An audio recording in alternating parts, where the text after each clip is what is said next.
मुख्यमंत्री फडणवीस यांनी मुलाखतीदरम्यान पुण्यातील गुंडांच्या उमेदवारीवरून टीका केली। यावरून खासदार सुप्रिया सुळे यांनी प्रतिक्रिया दिली आहे। गृहमंत्र्यांनी आत्मचिंतन करावं असा पलटवार खासदार सुप्रिया सुळे यांनी लगावला आहे। हा प्रश्न पडलेला आहे की यांना उमेदवारी देण्याची आवश्यकता काय आहे। इतके 60 लाख पुणेकर आहेत, त्या 60 लाख पुणेकरांमध्ये अशीच माणसं का मिळाली। अनेक वेळा तर मी भाषणं ऐकली आहेत की पुण्यातली कोयता गँग संपवा, पुण्यातली गुन्हेगारी संपवा, पुण्यातली गुन्हेगारी संपली नाही तर मी पोलीस आयुक्त तुमच्यावर कारवाई करीन। अशी भाषणं केल्यानंतर मग त्याच गुन्हेगारांना तिकीटं द्यायची आणि त्यांच्या समर्थनार्थ बोलायचं, हे किती चुकीचं आहे। माझी तर मुख्यमंत्र्यांकडून अपेक्षा होती की त्यांनी महाराष्ट्रातली आणि पुण्यामधली गुन्हेगारी थांबावी।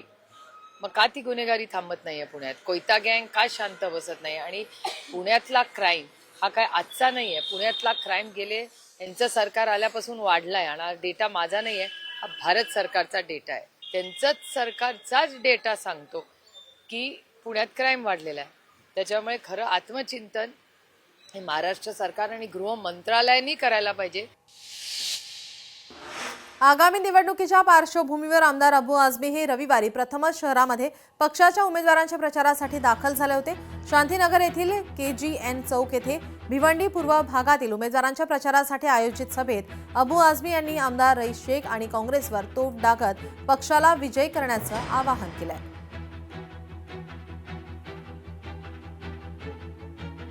जिस पार्टी से चुनकर आए उस पार्टी को छोड़कर दूसरी पार्टी के साथ खड़े रहना ये गद्दारी है।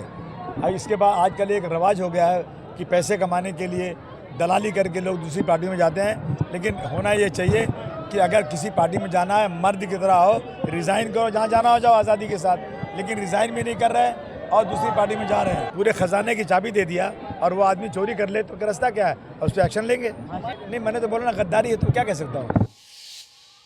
नाशिकमध्ये बंडखोरांची भाजपमधून हकालपट्टी करण्यात आली। मुख्यमंत्र्यांच्या नाशिक दौऱ्यानंतर ही कारवाई करण्यात आली। अपक्ष उमेदवारी करणाऱ्या मुकेश शहाणेंची हकालपट्टी करण्यात आली।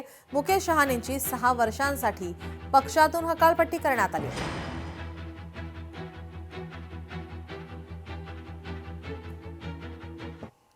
उल्हासनगर महापालिका निवडणूक शिवसेनेच्या उमेदवाराकडून मतदारांना भांडी वाटप करण्यात आले। भांडी वाटप करतानाचा व्हिडिओ समाज माध्यमावर व्हायरल झालाय।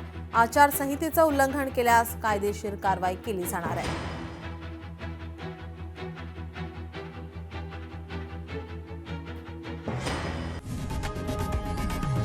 लोकशाही मराठी ऐका, पहा, जागरूक रहा।